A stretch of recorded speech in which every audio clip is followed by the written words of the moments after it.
مساء الخير.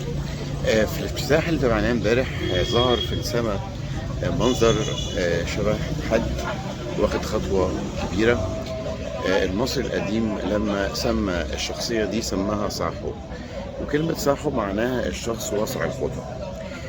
ولما حب يصيغ اسم لصاحو راح مسميه أوزوريس. مين أوزوريس؟ أوزوريس ده من أشهر الشخصيات اللي اتكلم عنهم الفكر الدين المصري القديم. أوزوريس دوت هو إله الخير وإله طيب، واترمز له بالشخص ده واسع الخطى. هنلاقي في منظر الشخص دوت اللي اترمز له بحزام واسع الخطى هنلاقي فيه منظر لثلاث نجوم. الثلاث نجوم دول بيمثلوا الحزام بتاع أوزوريس. اتسمى بعد كده المنظر العام للشخص دوت اللي هو واسع الخطى اتسمى الأوريون أو الجبار، والثلاث نجوم دول اتسموا حزام الجبار.